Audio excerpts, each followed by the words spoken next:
It begins as a shadow, barely distinguishable from the contours of the earth. A faint line, cutting through the rolling hills, gliding along ridges, then sinking into valleys where morning mist swallows it whole. From above, under the pale light of the moon, it looks less like something built by human hands and more like a scar upon the skin of the continent, a mark left by something ancient, deliberate, and immeasurably patient. The night is still, no birds stir, no wind rattles the leaves. Only the steady silence that blankets the land seems to acknowledge the presence of the wall. It stretches toward the horizon until even the strongest eyes cannot trace its end. Some say it disappears into mountains. Others claim it fades into desert sand, swallowed over centuries by shifting dunes, and yet, in some strange way, the wall feels endless, like it could wrap the whole earth if left to its own devices. To stand before it at night is to feel two contradictory truths. First, that it is immovably real. You can run your hands over the stone, trace the chisel marks that have not worn away, despite hundreds, perhaps thousands of years. You can feel its cold presence in the moonlight, smell the faint metallic tang of earth and weathered mortar. Second, that it is somehow impossible. The mind resists believing that people, flesh and bone, limited in life and strength, could have laid stone after stone, mile after mile, until the wall cleaved a continent in two. No one knows for certain when it was begun. No one can say for sure who gave the order for it to rise from the earth, or why. Was it the act of a great ruler, determined to protect their empire? Was it a desperate measure to keep something out, or something in? Or perhaps it was not a wall at all, but a line in the land that became one over centuries, layer after layer of stone, added for reasons lost to time. What is known is scattered, fragments from weather-worn chronicles, half-legible inscriptions, and conflicting oral traditions, passed from one generation to the next.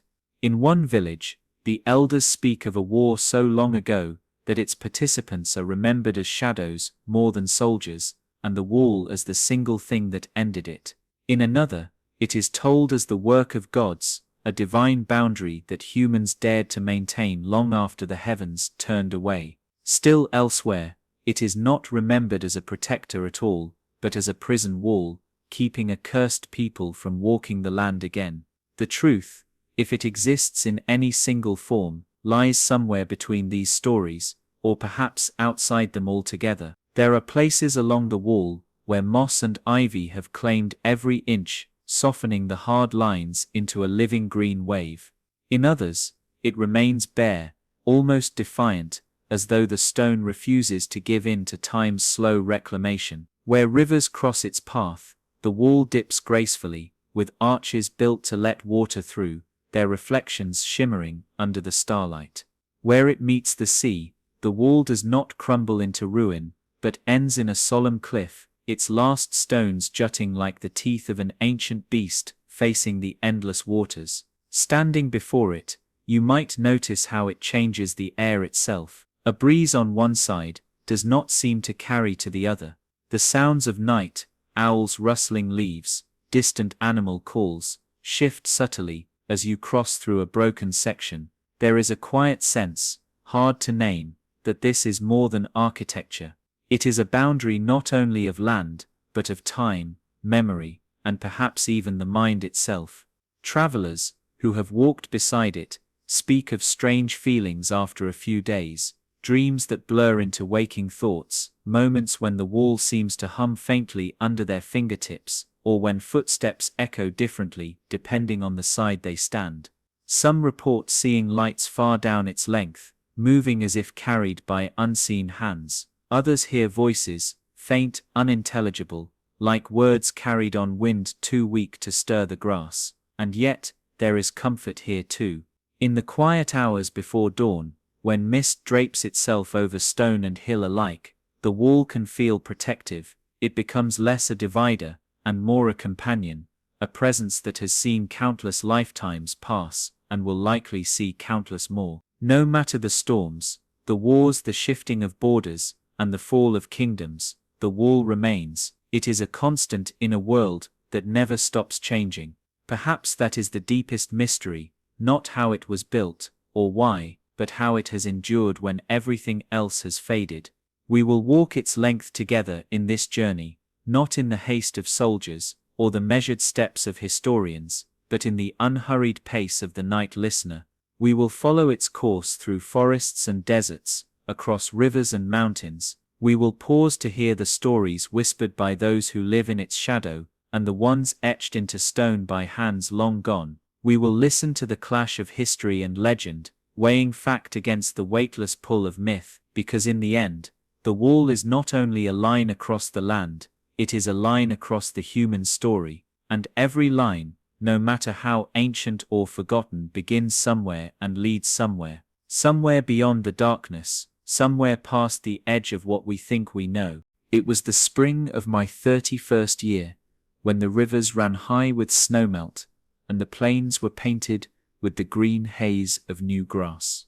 I had been traveling for weeks, riding by day, camping by night, following stories that shifted with each town I passed through. To one group, the wall was a marvel, built by wise kings. To another, it was an ancient curse, and to some, it was nothing at all, just a traveler's exaggeration. By the time I reached the village where the road bent toward it, I was half convinced it would be a disappointment, a crumbling ruin, perhaps a mile or two of stone half swallowed by weeds. But on that morning, as the mist lifted and the sunlight turned the frost into threads of silver, I saw it. At first, it was only a straight line in the distance, pale against the darker slope of the hills, but as I drew closer, it began to rise, steadily, impossibly, until I realized that the towers perched along it were not hills or boulders, but man-made watchtowers, their silhouettes sharp against the sky. The wall itself was not broken or scattered, as I had expected. It stood firm, its base thick and unyielding, its top walkway hidden behind jagged merlons. I remember stopping in the road, breath clouding in the chill air, trying to comprehend its scale. The stones at its base were the size of small carts, each fitted so perfectly to the next that my fingers could find no seam. Above them, courses of smaller blocks rose higher than the tallest pines. I craned my neck, but still, the top seemed far above me. Even the silence was different here. In the countryside I had left behind, the air was full of life, the chatter of sparrows, the rustle of wind in wheat fields. Here the sound was heavy, the kind of stillness that makes you aware of your own heartbeat. The road that approached the wall narrowed into a single archway, flanked by two massive gates. Each plank of the gates was reinforced with iron, blackened with age and weather. The villagers had told me no one used this gate anymore, that the newer roads went around the wall where it had broken in the south. Yet the gate stood closed, its hinges thick with rust. Above it, in the shadowed windows of the watchtower, I thought I saw movement, a shift, as though someone had stepped back from the opening. But when I looked again, nothing remained but darkness. I dismounted and walked toward it, my boots crunching on frost-hardened earth. The archway loomed higher than I had expected, carved with symbols so weathered they were more grooves than letters. I traced them with my fingers, feeling the faint dips and rises. Perhaps they had been words once, or prayers, or warnings. Now, they were as mute as the stone they were carved in. A sudden gust of wind swept through the valley, carrying with it a strange scent, cold stone, yes, but also something faintly metallic, like rain on iron. I glanced to my left and saw the wall disappearing into the horizon, its surface glowing faintly under the morning sun. To my right, it dipped into a low pass, then rose again to meet a distant tower, whose roof had long since caved in. I wondered what it would be like to walk its length, mile after mile, sleeping in the shadows of its towers, hearing the night wind whistle through the arrow slits. I wondered if anyone had done so in living memory. That night, I stayed at a small inn just outside the valley. The innkeeper was a woman with lined hands and a sharp gaze, who moved with the quiet precision of someone who had lived her life close to old dangers. Over a meal of bread and stew, she told me the stories her grandmother had told her, of nights when lights would flicker along the wall, as though the towers were manned again, of travelers who heard distant horns but found no one when they searched. She told me of her uncle, who had once climbed to the top of the wall in his youth. He had returned pale and silent, and for the rest of his life, he never walked within sight of it again. When she asked him why, he only said, "It isn't what it seems from below." I pressed her for more, but she only shook her head. "Some things," she said, "are better left to the stone." The next morning, I set out early. My horse's breath smoked in the cold air, and the frost lay thick on the grass. As I passed the valley again, I looked once more at the great gates. They were closed still, shadowed by the rising sun, the symbols above them catching faint light like embers, and then I saw it, just for an instant. On the wall's topmost walkway, a figure stood, robed against the cold, watching the road below. I could not make out the face, nor even the features beyond the shape of the hood, but the figure did not move, did not shift, even as the wind pulled at the edges of the cloak. I blinked, and the walkway was empty. For a long moment, I sat there on the road, heart thudding, unsure whether to approach the gates or turn back. In the end, I did neither. I rode along the base of the wall, letting it guide me into lands I had never seen. And with every mile, the mystery deepened, because the wall was not just there, it seemed to follow. Every bend in the land, every ridge, every curve of the rivers, it adjusted, as though it had been built not merely to cut through the landscape, but to command it. I would come to learn, in the weeks ahead, that this was no illusion. The wall had a purpose, one buried so deep in time, that even those who lived beside it had forgotten the truth, but the stones remembered. It is one thing to see the wall from the road, as a traveler might, looming above, stretching into the horizon, until your eyes can no longer follow. It is another to attempt to trace its path from beginning to end.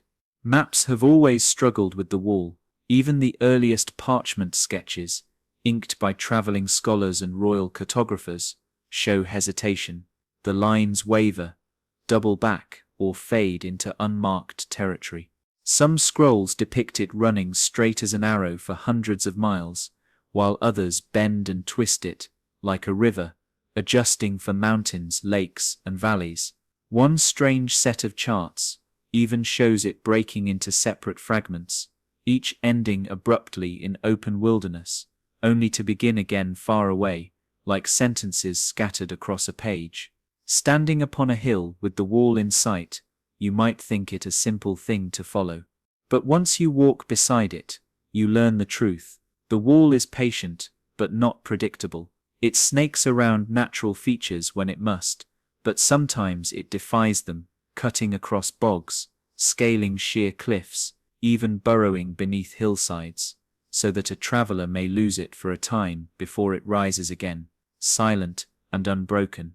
And the scale is almost beyond imagining. Modern surveyors, with the help of satellites and aerial photography, have traced vast sections that earlier generations never knew existed. Across arid plains, the wall runs like a chalk-white scar, visible from the sky, its shadow stretching long in the afternoon sun. In dense forests, its stones vanish beneath moss and undergrowth, so that even standing upon it, you might not realize you are on anything man-made until you notice the unnaturally straight descent of its sides. From the desert's edge in the east, where the sand shifts and sighs against its base, to the jagged mountain ranges in the west, where snow curls around its upper towers, the wall crosses more kinds of land than most people see in a lifetime. In some places, the stones are sun-bleached and dry, rattling in the heat. In others, the mortar drips with constant mist, slick underfoot, and yet, through all these changes, its proportions remain uncannily steady, as though the builders carried a single vision across hundreds, perhaps thousands of miles. The question, of course, is why? Why invest such staggering resources to build something so immense in a time before engines, cranes, or modern tools? Why trace it across landscapes where no army could pass, or through regions so remote that travelers might come only once a decade? Every mile of the wall cost lifetimes, quarrying stone, transporting it, setting it into place. Each tower demanded timber, iron, food for workers, and the skill of engineers who could anchor foundations in shifting sand or jagged rock. Some historians believe it was never intended as a single project. They suggest that multiple kingdoms built their own walls over centuries, eventually linking them into the colossus we see today. Yet when you stand close enough to examine the stonework, you find patterns, subtle, repeating designs, identical in places separated by entire continents. The same chisel marks, the same proportions of tower to base, the same decorative flourishes, hidden beneath layers of weather and time. These details argue for a shared origin, a single guiding plan. Others propose that the wall's path was chosen with something greater in mind than defense. When mapped from above, certain sections align with ancient trade routes, while others mirror the course of rivers that no longer exist, long since dried to dust. There are stretches where the wall turns sharply, not to avoid an obstacle, but to match the rising or setting of the sun during specific days of the year. To some, these alignments suggest astronomical or ceremonial purposes. Perhaps the wall was a calendar, a marker of sacred cycles. And then there are the anomalies. In one region, deep within a swampy basin, the wall widens dramatically for no apparent reason, its base twice as thick, its towers spaced closer together. Local legend claims that beneath this stretch lies a sealed passageway, a tunnel built to conceal something too dangerous to leave above ground. In another, the wall passes directly through the ruins of an older settlement, its stones interrupting streets and splitting old courtyards in half. Archaeologists debate whether the wall came later, bisecting a once thriving town, or whether the settlement itself was built around a pre-existing section. Some of the most intriguing discoveries have come from the air. Pilots and satellite imagery have revealed ghost lines, faint discolorations in the soil, where the wall once stood, but has since been dismantled or buried. These ghost lines suggest that its original reach may have been even longer, extending into territories where no trace remains above ground. If true, then even the most generous modern maps might show only part of the whole. There is also the question of its endpoints. If you follow the wall in one direction, you eventually reach a headland where it meets the sea. The last stones are jagged, as though torn apart by centuries of crashing waves. Here, fishermen tell of watching the water churn differently beyond the wall's end, as though the sea itself recognizes the boundary. Follow it the other way, and you come to mountains so high and rugged that the wall becomes indistinguishable from the ridges, until it vanishes entirely into snowfields no one has crossed in living memory. Travelers who have attempted to map it on foot speak of the strange feeling that it is not they who are following the wall, but the wall that is leading them. Each bend reveals another stretch, each rise another horizon, and though the wall seems to move at the slow, patient pace of stone, those who walk beside it say it has a way of drawing you on, past fatigue, past reason, until you have walked farther than you ever intended. I remember one old map, tucked away in the archives of a coastal monastery. It was drawn in ink, faded almost to brown, on parchment so thin it crumbled at the edges. The cartographer had not traced the wall's path in a straight line. Instead, he had rendered it as a serpent, coiled across the continent, its head at the sea, its tail in the mountains, and in the margin, in handwriting so small I almost missed it, he had written, "Its length is less than its reach." What did he mean? That question haunted me for weeks. Was the wall's influence greater than the space it occupied? Was there more to it beneath the surface, perhaps underground, extending beyond the visible, or was it metaphor, that the wall's true boundary was in the minds of those who lived near it? These questions are why mapping the wall is not merely a task of measurement. It is a journey into the unknown, one that begins with geography, but inevitably leads into history, legend, and mystery. And it is from that first cartographer's sketch to the last modern satellite pass that we begin to understand. The wall is not just a structure, but a presence, a line that connects landscapes and centuries, a reminder that some boundaries are too vast to fully grasp. But if we wish to understand the wall, we must next understand those who built it, those who carried stone and mortar, mile after mile, who endured the weather and the distance, and who left behind no names carved into their work. If the wall is the body, then its builders are the ghosts that give it life. They are absent in name, absent in record, absent even in the memories of the people who live beside their creation, and yet their fingerprints are everywhere in the chisel marks on the foundation stones, in the subtle symmetry of tower spacing, in the choice of mortar that has outlasted entire civilizations. Archaeologists have long tried to pin them down. Excavations along different stretches have revealed fragments of tools, chisels worn blunt, hammerheads cracked by decades of use, rope fibers preserved in clay, but tools alone do not tell us the people. The wood of scaffolds has long rotted, the leather gloves, if they existed, have dissolved into the soil. All that remains is the work itself, millions upon millions of stones, placed with precision that defies the limits of the age. In some regions, local tradition insists the builders were their own ancestors, farmers, and shepherds conscripted during the reign of a distant king. In others, the story changes: the builders were prisoners, rebels, or conquered enemies, forced to labor until they died. Both accounts could be true in different times and places, both could be wrong entirely. There is a certain cruelty in how history has erased them. Great monuments elsewhere in the world bear inscriptions naming kings, masons, architects. This wall has no such vanity. No tablet at its base declares the glory of the one who ordered it. No cornerstone hides a dedication. Instead, the wall seems determined to keep its makers hidden, as though they never wished to be known.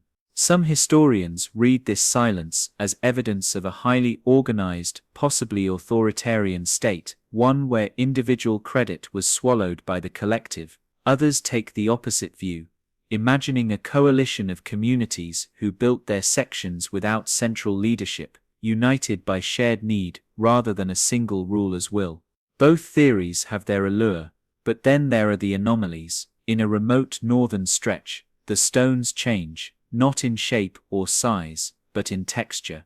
Here the blocks are smoother, almost polished, and their color is subtly different from the rest of the wall.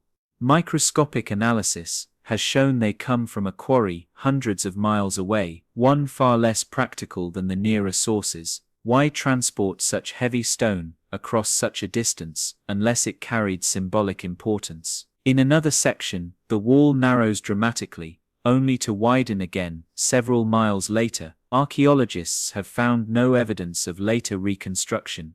The narrowing appears to be intentional. Some theorists suggest this was a signature of a particular group of builders, much like stonemasons in later centuries would leave hidden marks on their work. And then there is the question of technology. Legends speak of the builders using great wooden cranes, sledges drawn by oxen, and teams of men who sang in rhythm as they hauled stones into place. These are plausible enough, but there are stretches of the wall, particularly in the high mountains, where even modern engineers puzzle at how the materials were transported and set. The gradients are too steep, the ledges too narrow for conventional hauling methods to make sense. Some posit that the builders carved temporary switchback roads that were later dismantled. Others think they employed advanced pulley systems or counterweighted lifts. The most haunting theory is also the simplest, that the builders worked not for months or years but for generations. That the wall's completion was not the work of a single lifetime but a cultural inheritance, children continuing the labor of their parents, who continued the labor of theirs until the purpose itself became a tradition, obeyed without question. If so, then the wall is not just a monument to engineering, it is a monument to patience. Along its length, there are signs of life embedded in the stones themselves. Near one old tower, a fragment of pottery was found mortared between blocks, its surface decorated with geometric patterns not seen in any other artifact from the region. In another place, a child's footprint is preserved in dried clay, likely from mortar spread too soon. These are the tiny glimpses of humanity that slip past the wall's otherwise perfect anonymity. Imagine them, men and women in coarse tunics, hands raw from stone dust, passing rocks in an unbroken chain, children carrying water skins up to the scaffolds, the sound of hammers ringing against chisel day after day, nights spent sleeping in canvas tents at the base, the wall above them, not yet a wall, but a growing outline against the starlit sky. And imagine the silence when the work stopped, for whether the wall was built in decades or centuries, there came a day when the last stone was laid, when the last mortar was smoothed, and the scaffolds were taken down. The builders left or were gone, and the wall stood alone. No celebration is recorded, no festival marks the moment, the wall simply became part of the land, as though it had always been there. This is perhaps the most chilling aspect, that something so vast could have been made with such total commitment, only for the memory of its making to fade within a few generations.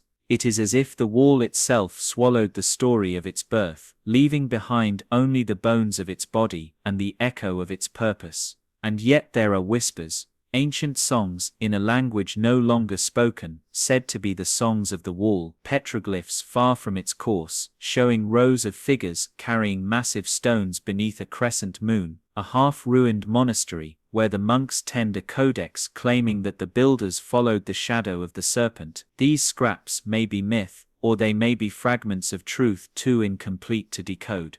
To walk along the wall is to walk beside these missing lives. Each tower you pass may have been someone's pride. Each stone may have been shaped by a pair of hands whose name no one remembers, and in that way, the wall is less a single construction and more a million small labors stitched together into something that transcends them all, but who stood atop it when it was finished? Who first looked out from those high battlements and saw the land spread before them, knowing the wall had split it forever? To answer that, we must look not only at the builders but at the keepers, those who manned the towers, guarded the gates, and gave the wall its living presence. If the builders gave the wall its bones, then the guardians gave it breath. Without them, the wall is only stone, silent, unmoving, indifferent to the world beyond it. But with the guardians came footsteps on the parapets, watchful eyes scanning the horizon, and the low hum of voices in the cold night. The towers are the wall's most human feature. Spaced at regular intervals along its length, they rise above the battlements like candle flames, frozen in stone. Some are squat and broad, others tall and slender, depending on the terrain they command. Inside, spiral staircases wind upward, their steps worn into gentle hollows by centuries of boots. Narrow windows slit the walls at precise angles, designed to catch both the light of the sun and the movement of anything approaching from afar. At the base of these towers, the gates, rare as they are, served as the wall's beating heart. Each was a controlled breach, a carefully fortified point, where the unbroken line gave way to the possibility of passage. They were more than doors, they were rituals. To pass through one was to enter a liminal space where rules shifted. Ancient travelers' accounts speak of long waits outside these gates. Merchants would camp for days in the shadow of the wall, their carts lined up like patient animals waiting for inspection. Messengers bearing royal seals might be waved through without pause, while others were made to open every bag and barrel. Sometimes the gates stayed closed for weeks without explanation, the towers above them filled with shadows that moved at night, but gave no sign of life by day. We know little of the guards themselves. Most written records that mention them are frustratingly vague, simply men of the wall or keepers of the stones. A handful of carvings depict them in long coats or cloaks, their heads covered, weapons slung at their sides. Their gear seems practical rather than ceremonial, but always in pairs or groups, never alone. Even in the smallest sketches, their posture is the same, straight-backed, vigilant. One story, recorded by a traveling scribe in the 3rd century of a lost calendar, tells of a gatekeeper who never left his post for 40 years. Through war, famine, and the death of the ruler who appointed him, he remained, unlocking and relocking the gates as commanded, until the day he simply did not return. The scribe claims his fellow guards searched for him for days, only to find no trace, no footprints leading away, no body, no sign of struggle. It was as if he had stepped through the gate and vanished into the air. In winter, the guardians must have been hardened by cold winds that swept across the wall's exposed heights. Their cloaks, lined with fur or wool, would have flapped in the icy gusts, their breath rising like smoke. At night, they tended small braziers to keep their hands from stiffening. The glow of those fires would have been the only light along miles of darkness, flickering beacons visible to anyone traveling nearby. In summer, the heat would have been relentless. The stones themselves absorbed the sun's fire, radiating it long after dusk. The guardians would have sought shade within the towers, watching through the narrow slits, blinking against the glare. Water was hauled up in leather buckets, food carried along the parapets in wooden trays, and yet, despite the harshness of their stations, there is evidence the guardians formed close-knit communities. Excavations near certain towers have uncovered small gardens where herbs were grown, as well as remnants of pottery and carved bone dice, suggesting they passed long hours with games. In one site, archaeologists discovered a fragment of parchment covered in clumsy handwriting, a letter, perhaps never sent, that speaks of the laughter from the West Tower and the bread baked by Marin, who has no equal. But the most enduring mystery of the Guardians is not how they lived, but what they watched for. In many sections, the terrain beyond the wall seems impassable: mountains, marshes, vast stretches of desert, yet the watchtowers face outward, always ready. Some historians argue that these positions were symbolic as much as strategic. The presence of a guard, even in a place no enemy could cross, was a statement of power and vigilance. Others suspect the dangers were not human at all, that the wall may have been built to contain animals, or perhaps something stranger. The gates deepen this uncertainty. In most walled fortifications of history, gates are points of weakness, and great effort is made to minimize their number. The wall, however, seems almost proud of its gates. Though few, each is monumental, arched with stone so heavy it could withstand centuries of siege, reinforced with bands of iron wide as a man's palm. Passing through one would feel less like crossing a threshold, and more like entering a fortress within a fortress. Some gates are guarded by paired towers, with walkways suspended between them, so that anyone passing through was under observation from all sides. Others are flanked by massive statues, weathered into near shapelessness now, but perhaps once depicting rulers, warriors, or even mythical beasts. Local legends claim these statues once spoke, warning trespassers in voices like grinding stone. One of the most haunting accounts comes from an anonymous traveler's journal found in the ruins of a southern monastery. The entry describes approaching a gate, long abandoned, the doors hung half open, their wood rotted, their iron hinges seized with rust. Yet, as the traveler stepped inside the shadow of the arch, he felt a sudden chill, as though the air itself resisted him. In the silence, he imagined hearing the faint sound of boots on the parapet above, pacing slowly back and forth, and then as he left, he glanced back and swore he saw the silhouette of a guard, still unblinking, watching him from the shadows. Whether these guardians were mortal soldiers, or something more enduring, their presence is part of the wall's essence. Even in ruins, the towers feel inhabited, the gates aware of who approaches. It is easy to think of the guardians as symbols of discipline and vigilance, but they were also the wall's storytellers. They saw the seasons turn, the caravans arrive and depart, the wars flare and fade. They knew which legends, whispered by the locals, were harmless tales, and which were rooted in dangerous truths. Without them, the wall would have been an empty shell. With them, it became a living boundary. And yet, for all their watchfulness, they could not guard against the most powerful eraser of all time. Eventually, the garrisons thinned, the towers emptied, the gates creaked shut, and stayed that way. Nature began its slow invasion, and the wall entered what might be its most mysterious period, the centuries when it stood alone, unclaimed and silent. Long after the last sentry left his post, the wall kept its own kind of watch, not with eyes, but with the stories that clung to it. Legends travel differently than armies. They seep across generations like water through stone, reshaping themselves to fit the teller, the place, and the mood of the night. The wall, with its impossible length and silent towers, was a perfect vessel for such tales. In some villages, the wall is remembered as a divine gift. Here, the old ones say the gods themselves descended to mark the line between the lands of men and the realm of spirits.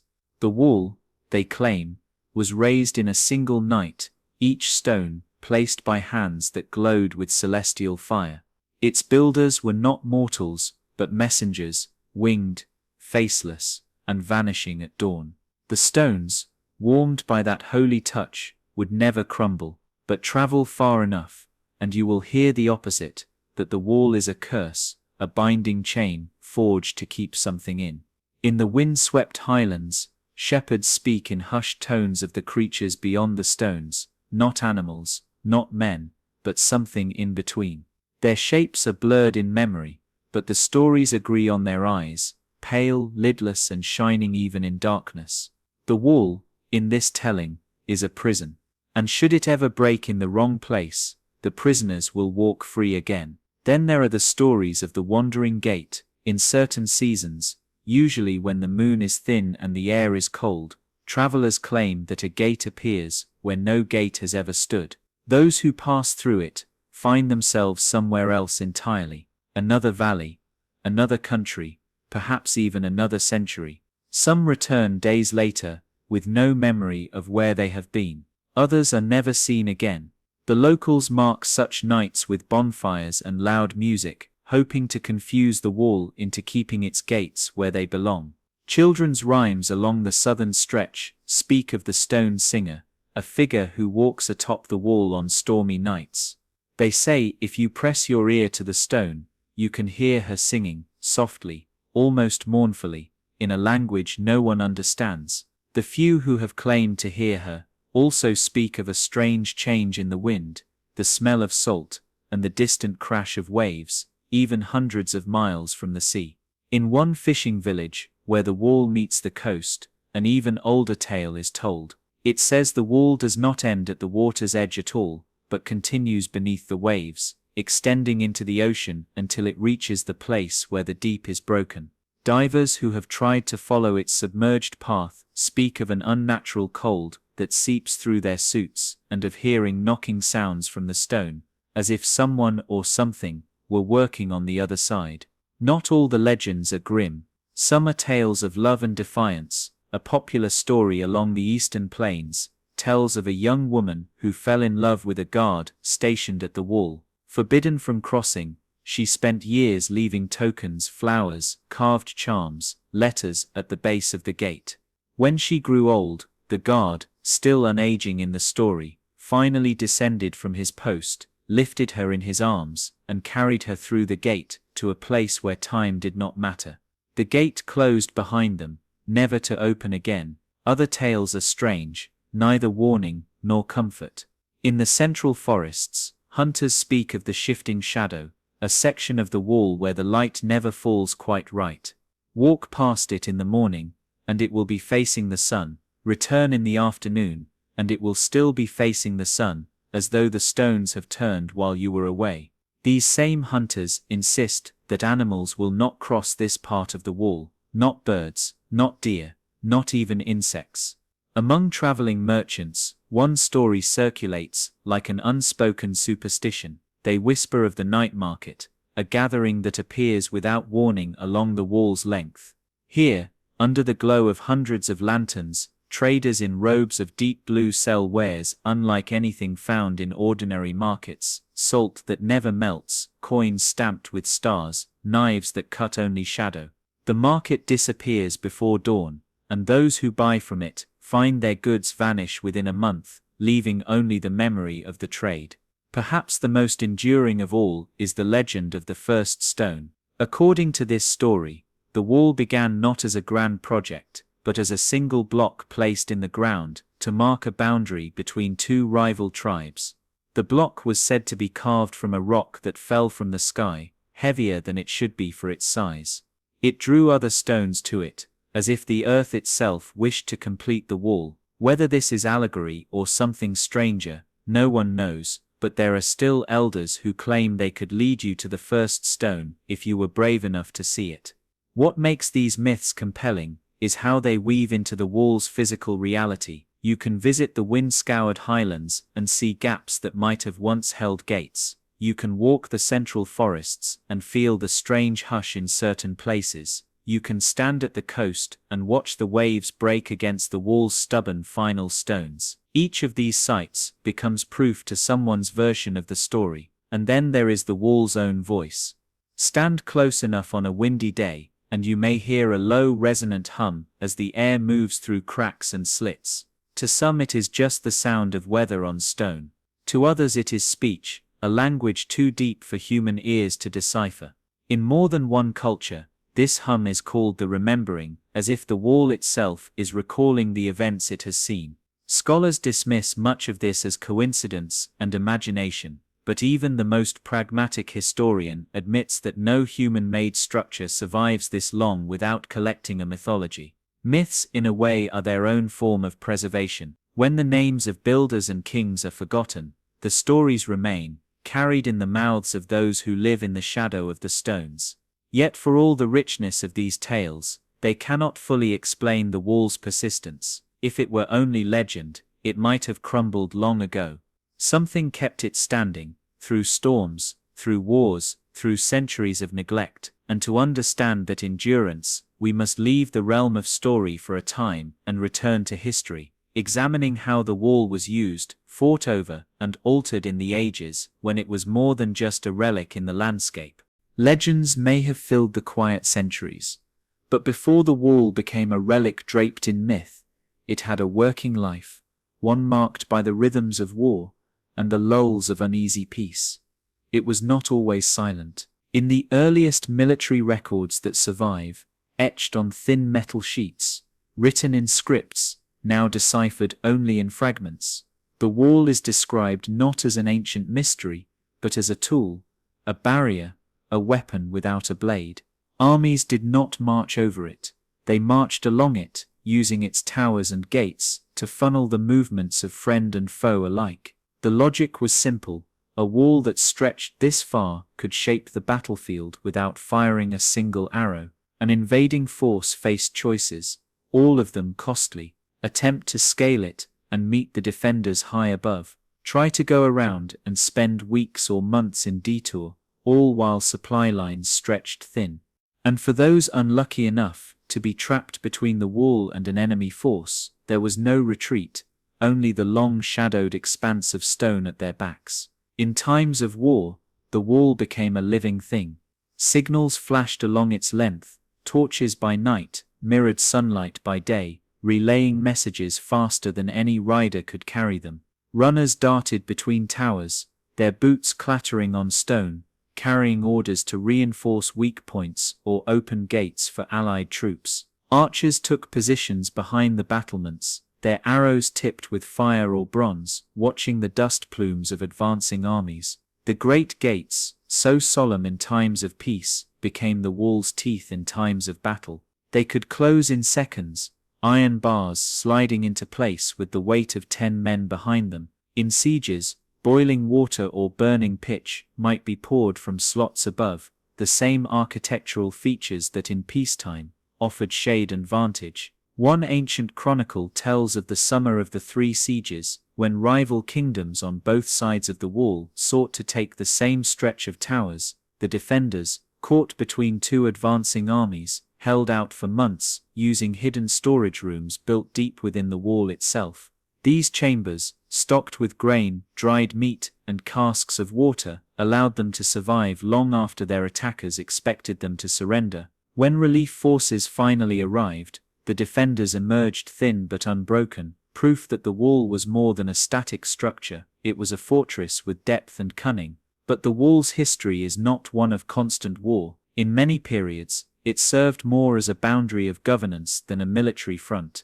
During long stretches of peace, the towers became outposts of administration. Officials inspected trade caravans, recorded taxes, and settled disputes in the shadow of the gates. Farmers brought grain to be weighed and sealed before it crossed into foreign markets. Messengers, diplomats, and pilgrims passed through under watchful eyes, their papers checked, their goods inventoried. For some communities, the wall's presence was a guarantee of stability. Bandits could not easily cross it. Livestock could not wander too far. The wall became part of the everyday landscape. Its military origins softened into routine. Markets sprang up near the gates, selling food and tools to travelers delayed by inspections. Inns thrived on the steady flow of people forced to pause before crossing. Yet, even in peace, the wall's potential for control was clear. In more authoritarian eras, rulers used it not to keep enemies out, but to keep populations in. Whole provinces were effectively sealed, their inhabitants unable to pass without official permission. Stories from these times speak of desperate families attempting to bribe guards, of hidden tunnels dug beneath sections of stone, of people disappearing after being caught without the proper papers. Trade, too, was shaped by the wall's unyielding line. Certain goods flowed more easily to one side than the other, creating markets that depended on gate access. Control a major gate, and you controlled the lifeblood of commerce for hundreds of miles. Wars were sometimes fought not for territory itself, but for the right to open or close these stone arteries. Even in its quieter centuries, the wall was never neutral, it was always watching, always deciding who could pass and who could not. As time wore on, the balance between war and peace shifted. New weapons, siege engines, explosives, changed the calculus of defense. Armies began to breach sections once thought impregnable. In some places, the wall was repaired, in others it was left shattered, a scar of history visible from miles away. Gradually the cost of maintaining its full length became too great. Garrisons thinned, towers were abandoned, gates were left unmanned, and yet even as it lost its military role, the wall retained a strange kind of power. It still shaped maps, it still defined territories. In diplomacy, its course was often invoked as the natural border between nations, even when those nations no longer had the strength to patrol it. In the collective imagination, the wall never stopped being a symbol. For some it was pride, a reminder of what their ancestors had achieved. For others, it was a warning, a relic of old divisions that should have been left behind. And for those living in its shadow, it was both a comfort and a cage. When peace became neglect, nature began to reclaim what had been so fiercely held. Grass sprouted in cracks between stones, vines climbed tower walls, wrapping the old arrow slits in green, birds nested where once archers stood. The great gates, their hinges rusting, swung open in storms and sometimes stayed that way for years. But the end of constant use did not mean the end of its story.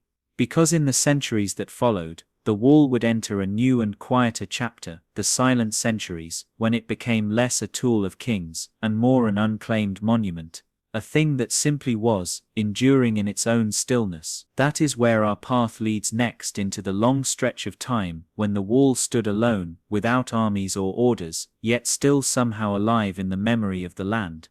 There came a time when the wall no longer answered to any king's command. The orders stopped. The garrisons emptied. The gates, once the throats through which the lifeblood of nations flowed, stood closed, not locked, not guarded, simply closed. It did not happen all at once.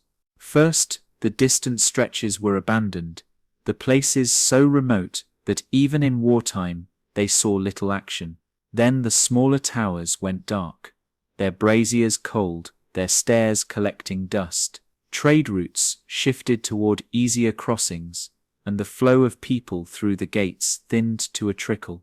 In the end, even the grandest sections fell silent, their battlements exposed to sun and rain, without the sound of footsteps to mark the days. The wall, left to itself, began to change. Grass crept into the mortar lines, small trees rooted in the soil that collected along the top, their roots reaching down like probing fingers. Moss spread in the shaded northern faces, while lichen painted pale constellations on the sun-bleached south. Insects made homes between the stones. Birds nested in the arrow slits, their calls echoing in the hollow spaces where guards once kept watch. The seasons worked on it, like a slow heartbeat. In summer, heat shimmered above the stones, the air wavering in waves of gold. In autumn, dry leaves skittered along the parapets, caught in the eddies of the wind.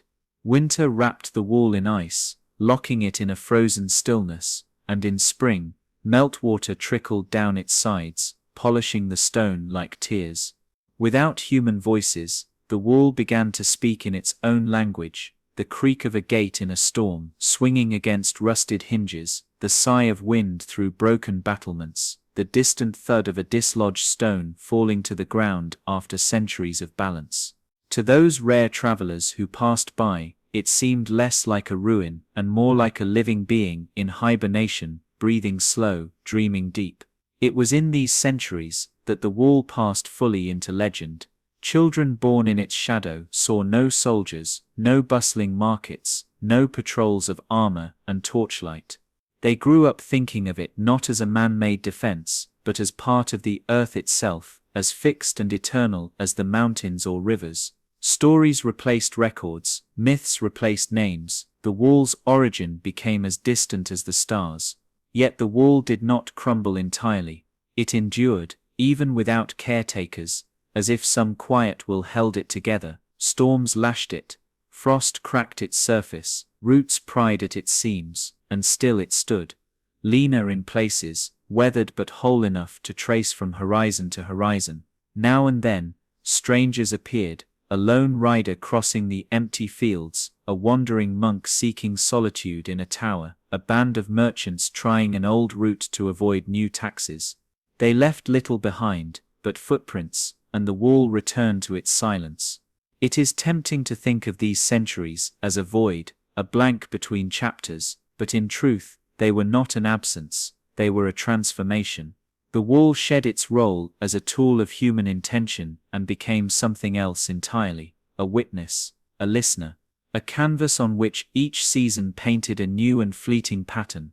By the time the world came looking for it again, it had become more than an artifact of war or politics. It was a monument of endurance, and that is what made its rediscovery so remarkable, because when explorers, map makers, and empires of a later age turned their eyes toward it, they did not just find an ancient defense, they found a mystery that had been quietly growing in the silence. When the wall emerged from the silent centuries, it did not do so quietly. It returned to the world in a blaze of curiosity, politics, and ambition, pulled from its long slumber, not by the people who had always lived in its shadow, but by those who arrived from far away, bearing maps, measuring tools, and the restless hunger of empire.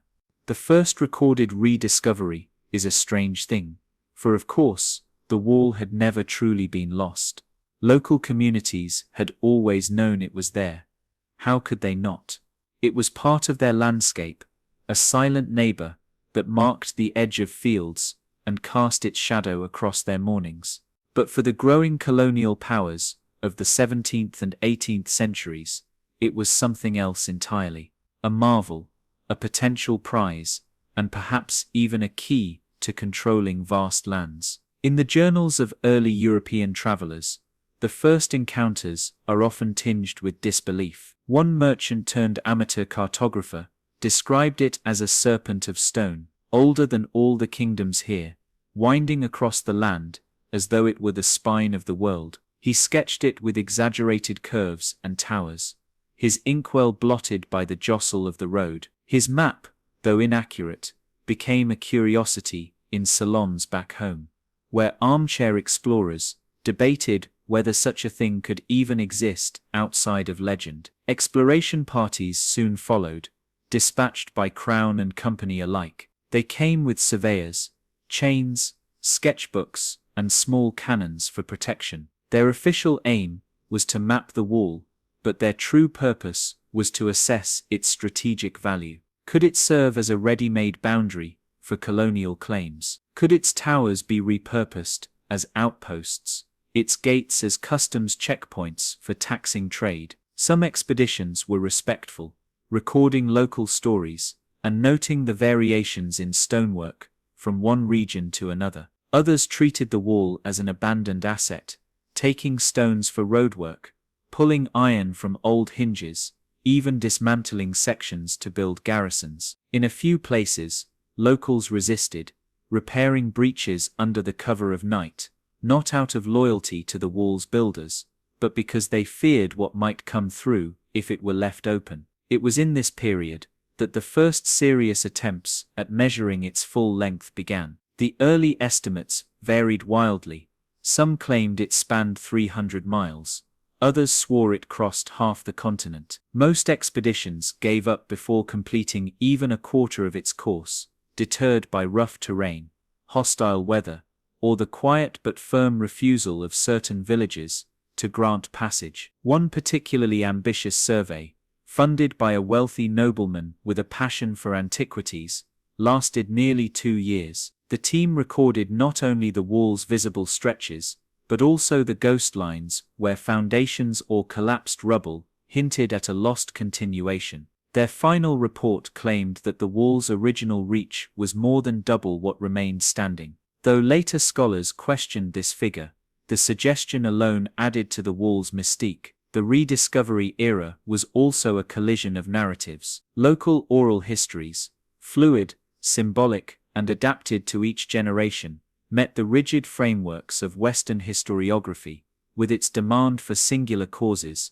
and clear chronologies. Where elders spoke of spirits bound by stone, or of the wall as a living thing, the explorers wrote of primitive superstition. Where locals recited epics of love, betrayal, and divine punishment, the surveyors noted only folk embellishment. Yet even in their dismissal, the newcomers absorbed parts of the myth. An officer stationed near the northern mountains wrote of feeling the eyes of the wall upon him when patrolling its length. A French naturalist, otherwise skeptical of local beliefs, admitted in his travelogue that one night, camped beneath a watchtower, he woke to the sound of boots pacing above, though the tower had been empty for centuries. For the colonial administrations, the wall's rediscovery created a dilemma. To exploit it as a political or economic tool meant accepting responsibility for its maintenance, a costly endeavor in remote and difficult terrain. Some powers invested heavily,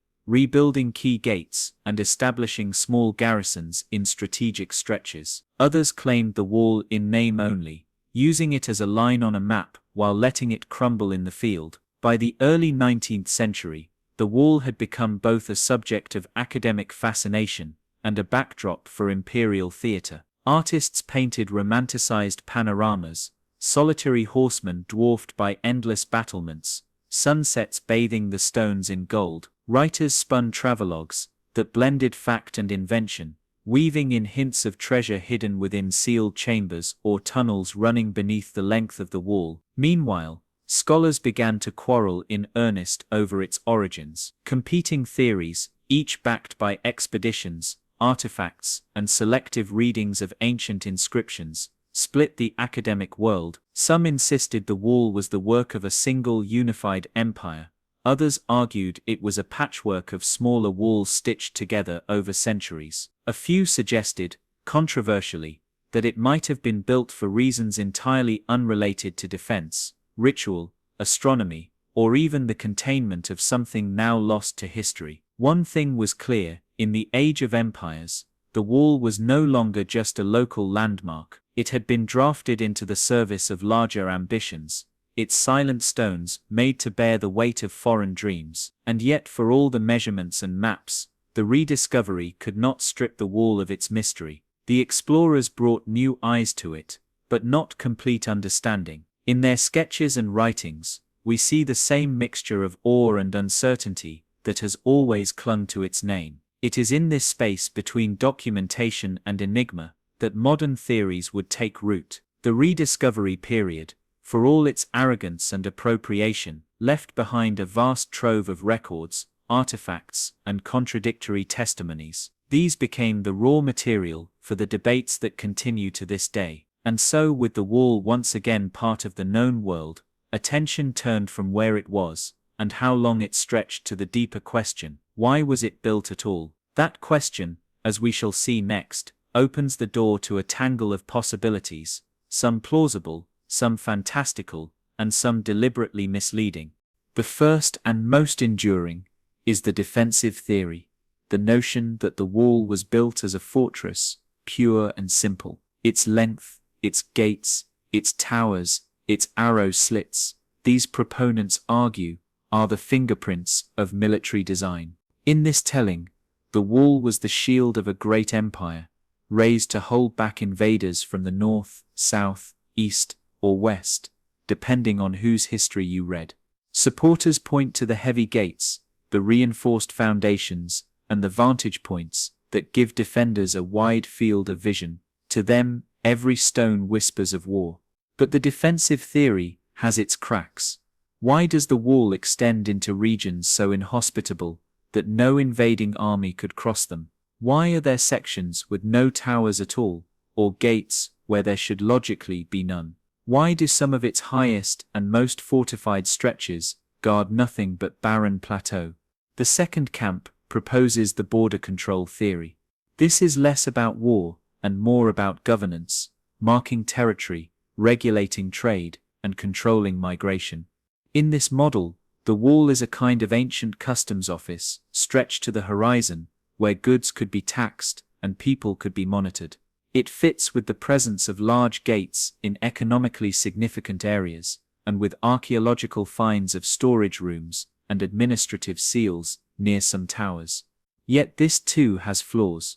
The cost of building such a wall for economic control alone would have been staggering, and the upkeep even more so. Could even the wealthiest ancient state have afforded centuries of labor to collect tolls and count sheep?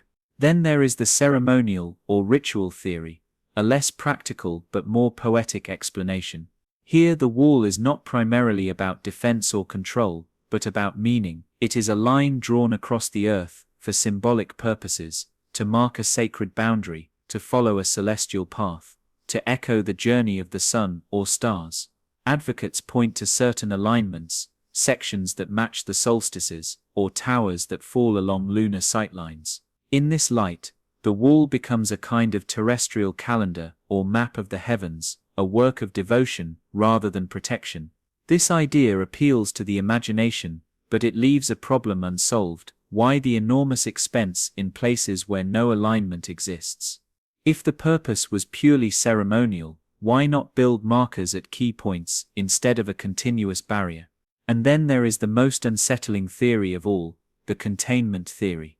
In this view, the wall was built not to keep enemies out, but to keep something in. Here the myths of the silent centuries find their echo in scholarship. Proponents cite ancient writings that speak of the guarded lands or the closed horizon, always in connection with tales of dangerous beasts, cursed peoples, or the air that sickens. They point to the way the wall encircles certain areas, like a noose, rather than cutting straight through the landscape. Mainstream historians dismiss this theory as romantic paranoia, but it persists, partly because it explains the wall's presence in remote, uninhabited regions. If the purpose was containment, those empty stretches might not be mistakes, but the very point. The intrigue deepens when we look at the deliberate deceptions that have clouded the truth. From the rediscovery period onward, political powers have found it useful to shape the wall's story. In some places, colonial administrations promoted the defensive theory to cast themselves as heirs to a long tradition of protecting the land. In others, local rulers emphasized the border control theory to legitimize their taxation systems.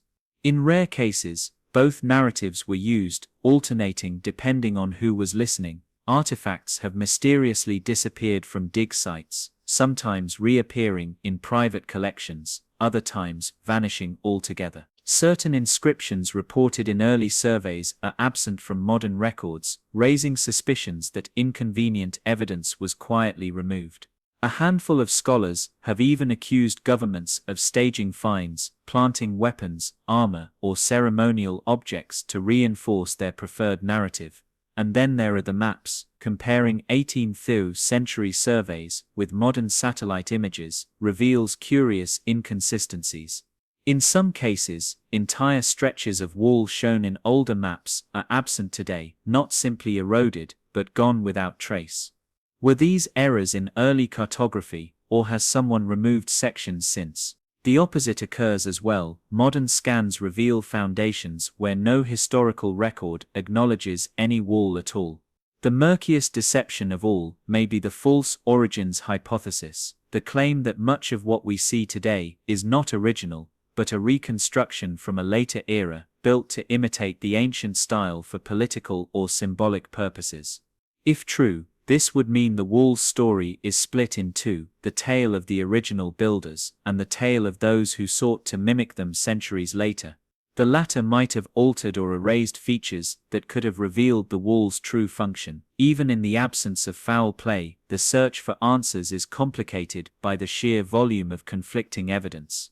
A tower might contain military arrow slits, yet beneath it lie ceremonial altars. A gate might be flanked by defensive walls, yet inside is a marketplace layout. Every discovery seems to open as many questions as it closes. Perhaps that is why, after centuries of study, no consensus has emerged. The wall refuses to fit neatly into any single theory. It seems almost designed to resist explanation, as though its builders, whoever they were, intended for their purpose to be obscured, layered beneath plausible but incomplete truths. In the end, the theories tell us as much about those who proposed them as they do about the wall itself. The soldier sees a fortress, the merchant sees a checkpoint, the priest sees a temple, the fearful see a prison.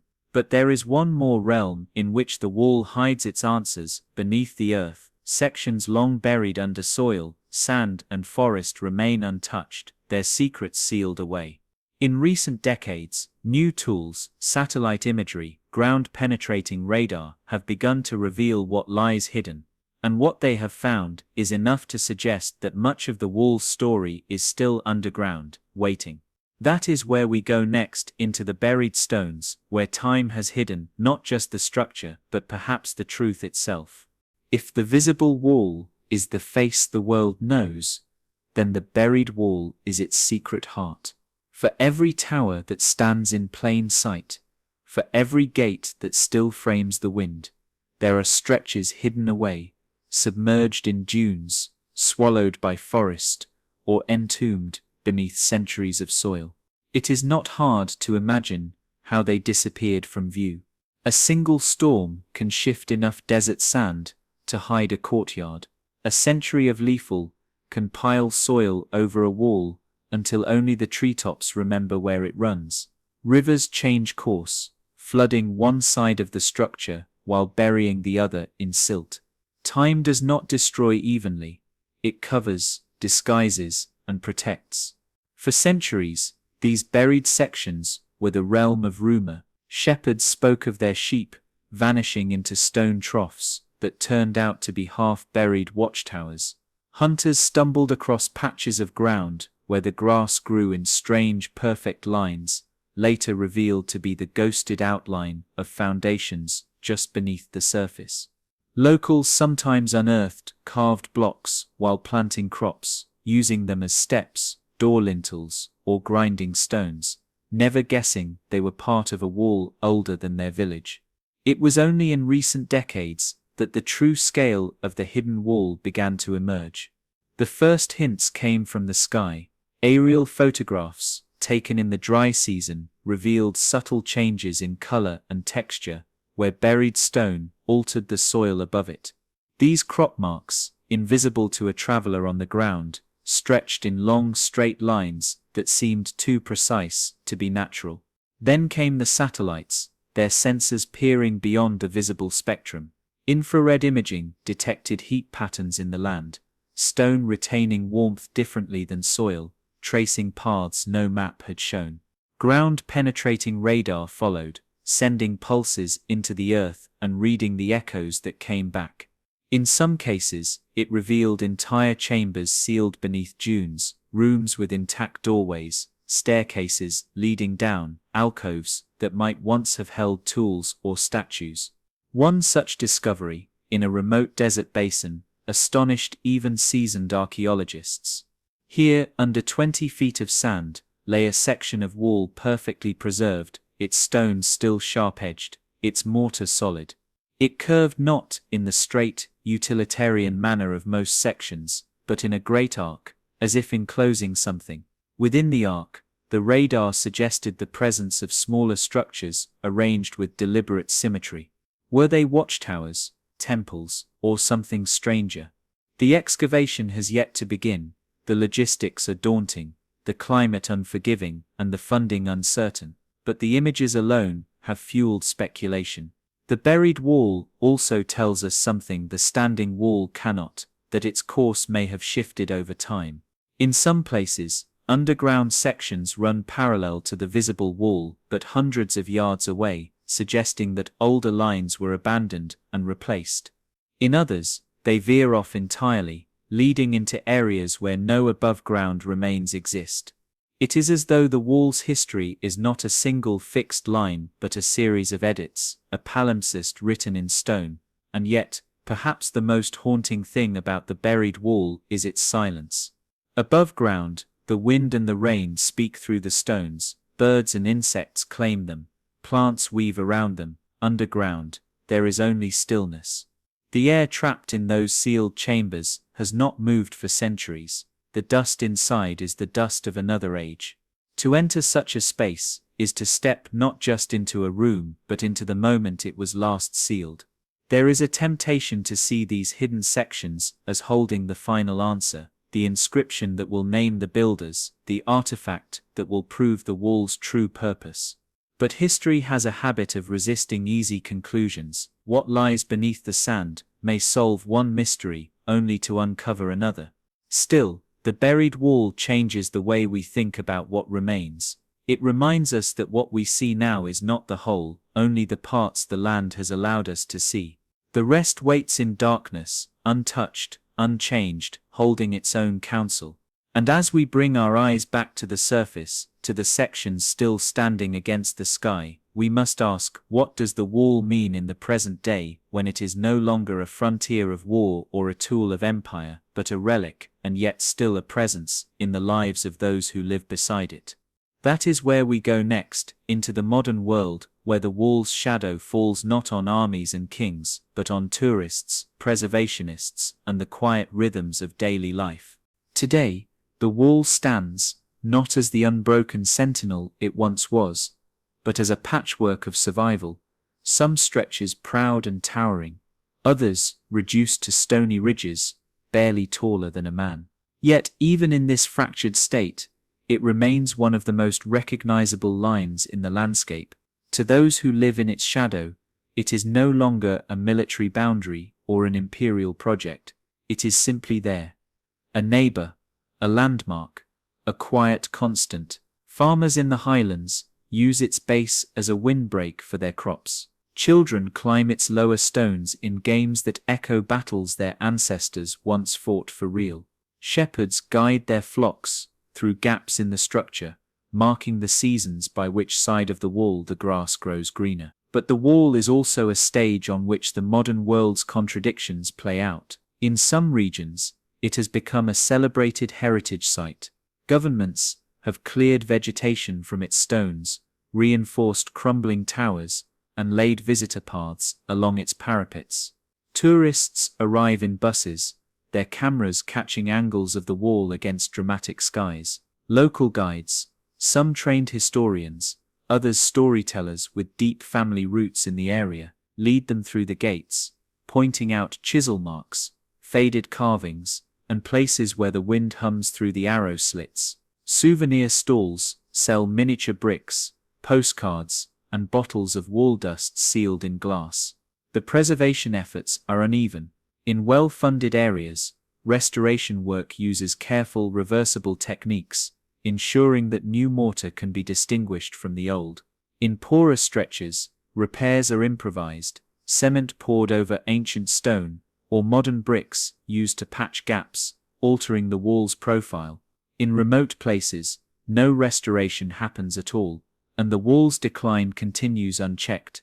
These disparities reflect deeper tensions. For archaeologists and conservationists, the wall is a treasure of shared human heritage, something to be studied, preserved, and kept free from political manipulation. For local communities, it is also a source of income, a focal point for festivals, and in some cases, a symbol of identity, and for politicians, it is often a convenient emblem, one that can be invoked to inspire unity, justify boundaries, or signal continuity with a grand and ancient past. Not all uses of the wall are ceremonial or celebratory.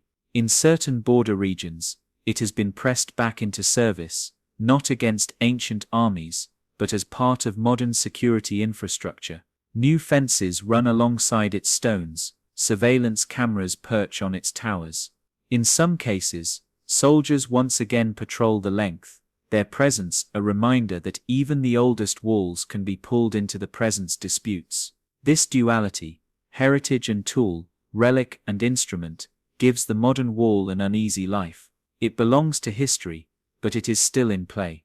Tourists might walk a section in the morning, and by evening, that same stretch could be under tight guard for reasons of state.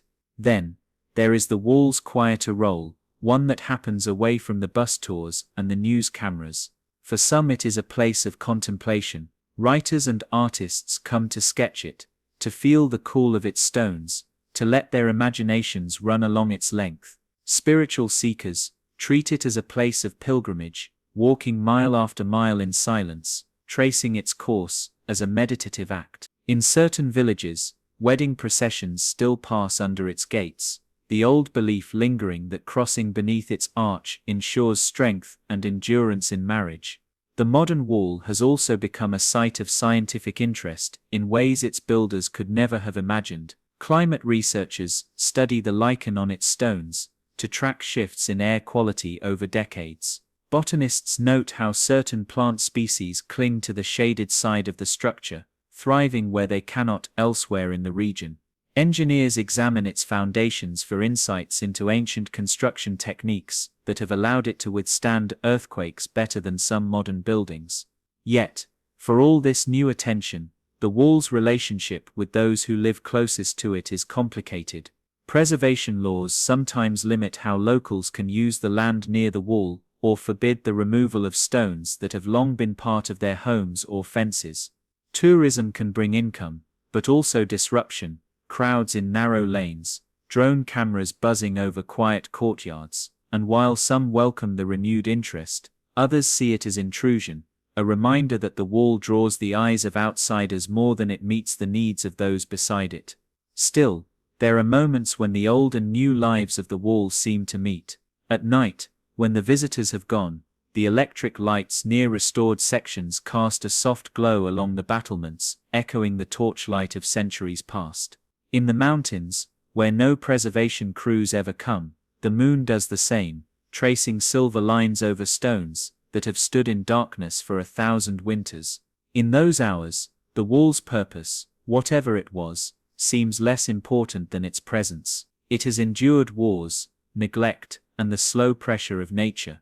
It has been a fortress, a border, a mystery, and a backdrop for stories that outlive their tellers.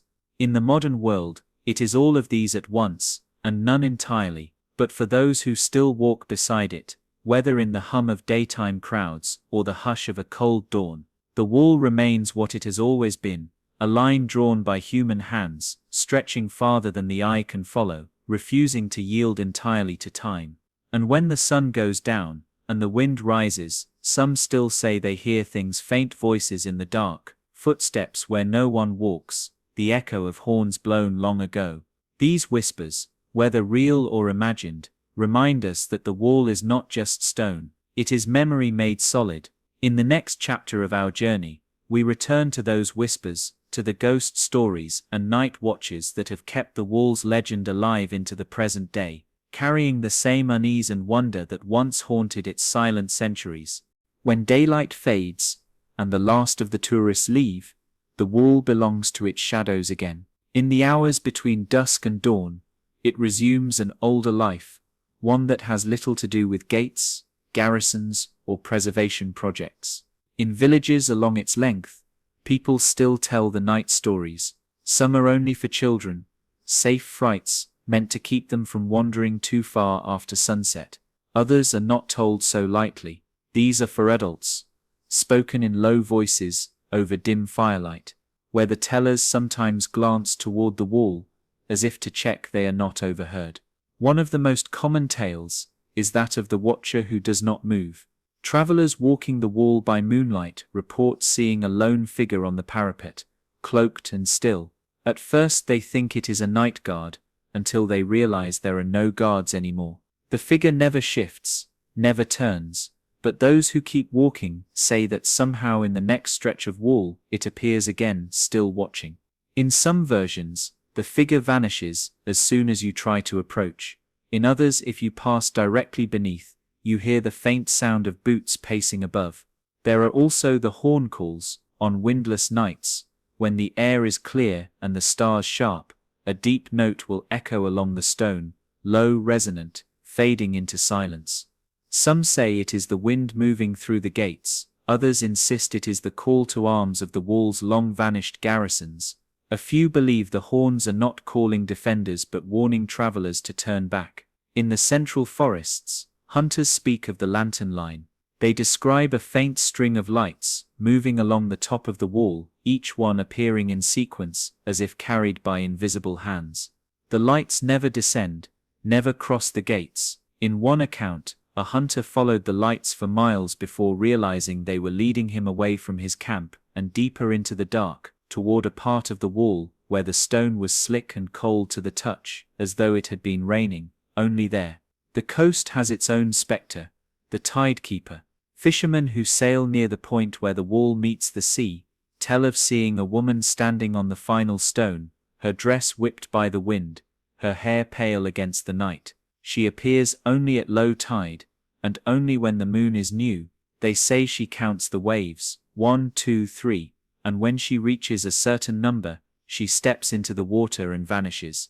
What happens if you count with her is left unsaid. Some of the stories are tied to specific towers. In the mountains, there is one known as the Hollow Eye, a squat structure whose highest window is perfectly round. Climbers who have reached the top report a strange effect. When you look through the window, the landscape appears as it might have been centuries ago, without the villages, without the roads.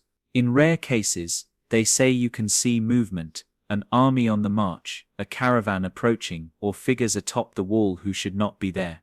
But perhaps the most unsettling stories are the quiet ones. A shepherd in the high plains tells of sleeping against the base of the wall on a warm summer night. He awoke to find the stars hidden, not by clouds, but by the shadow of something impossibly tall moving along the parapet.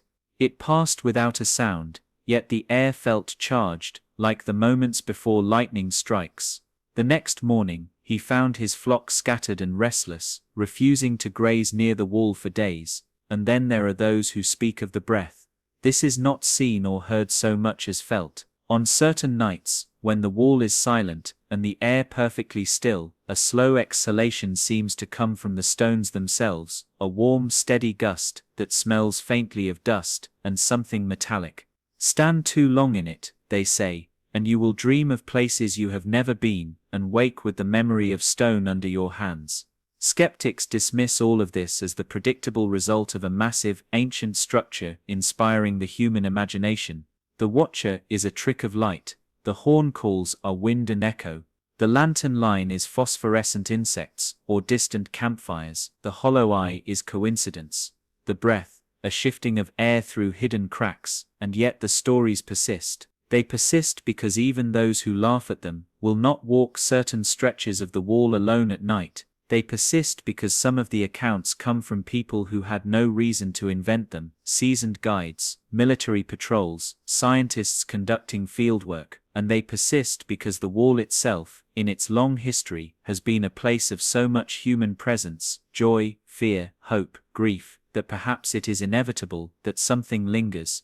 Modern paranormal investigators have of course taken an interest. Night vision cameras, electromagnetic sensors, and audio recorders have been brought to the wall in hopes of catching proof. The results are inconclusive, as they so often are. But even these methodical efforts have yielded moments that defy easy explanation: footsteps recorded on empty towers, lights moving in patterns too regular to be random, voices on playback speaking in languages no one present understood.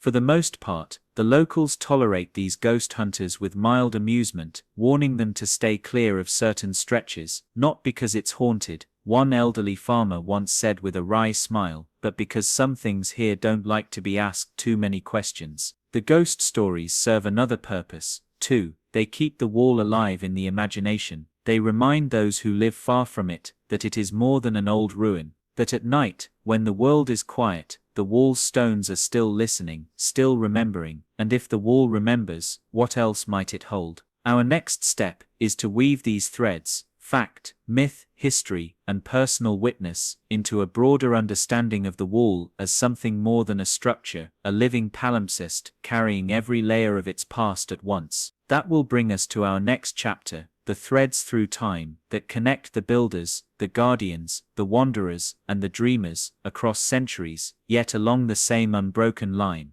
The wall is not one story. It is a tapestry woven from countless threads, some thick with history, others gossamer with rumor, still others hidden entirely from sight. Walk its length, and you will move through all of them without knowing when one thread ends and another begins. In one stretch, the stones speak of war, arrow slits, scorched mortar, the faint trace of a ramp once used to haul siege engines. A few miles later, the same stones soften into a place of trade-worn steps, where merchants once sat in the shade, their goods spread out before passing caravans. Further still, the wall turns quiet, carrying nothing but the whisper of a folk song about a figure who waits at a gate that never opens. The people who built the wall, who guarded it, who passed beneath its arches or slept against its base, they are all part of its memory. They may not have known one another, may not even have lived in the same age, but they are connected by the simple act of being here. The same stones that heard the laughter of children in a garrison town might also have heard the battle cry of soldiers, the murmur of pilgrims, the steady breath of someone asleep on a long journey. The wall has been a divider and a bridge, a prison and a sanctuary. It has kept armies at bay and sheltered fugitives.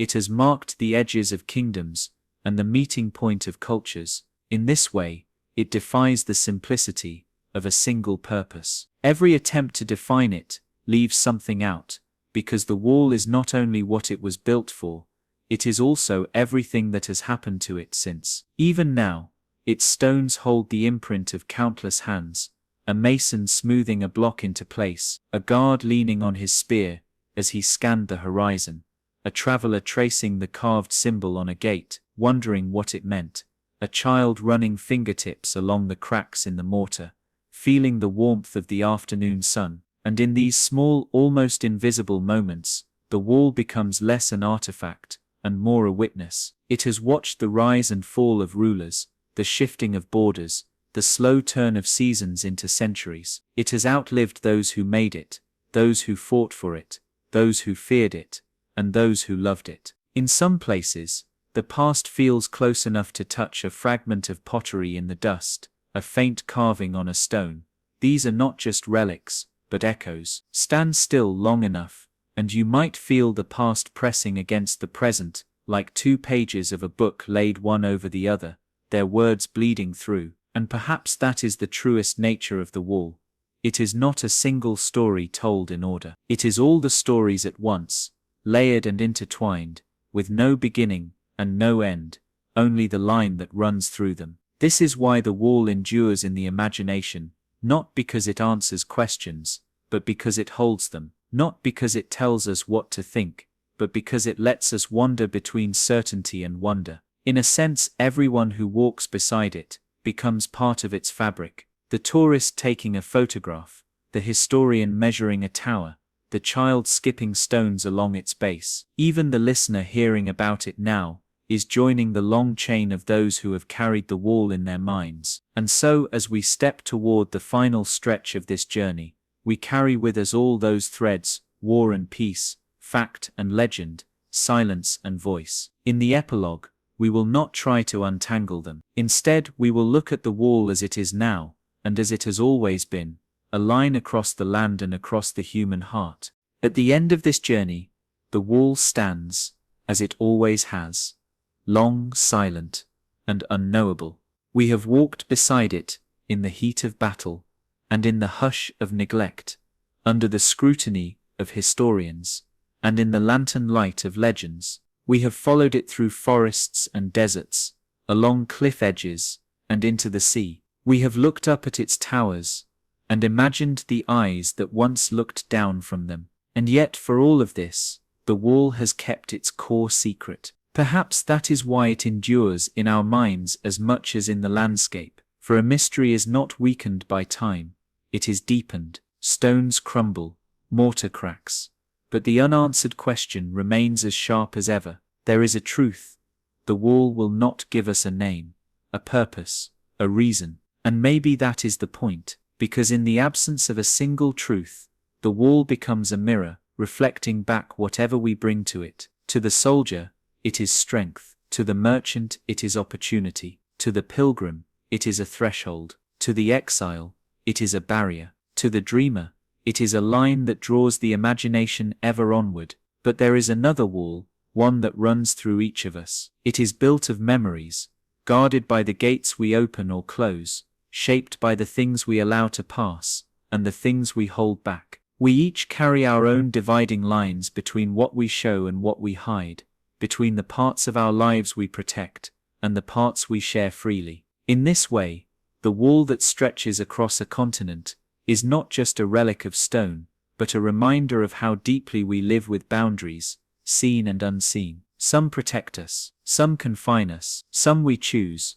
others are chosen for us. And like the wall in the land, they can be enduring, stubborn and difficult to dismantle. Standing at one of its gates today, you might hear the wind threading through the archway, feel the temperature shift as you pass from one side to the other. In that moment, you are crossing not only a line in the earth, but a line in yourself, stepping from the familiar into the unknown, or returning from a journey with the dust of strange roads still clinging to you. Night comes to the wall slowly. First the colors fade from the stones, then the shadows deepen, and finally, the line itself seems to merge with the horizon. If you stay long enough, you will see the stars gather above it, as they have for centuries, and you may begin to understand why so many stories start here. Because the wall does not end where the stone ends. It continues in the mind, unspooling into darkness, inviting you to follow. And perhaps in the end, this is the wall's greatest gift,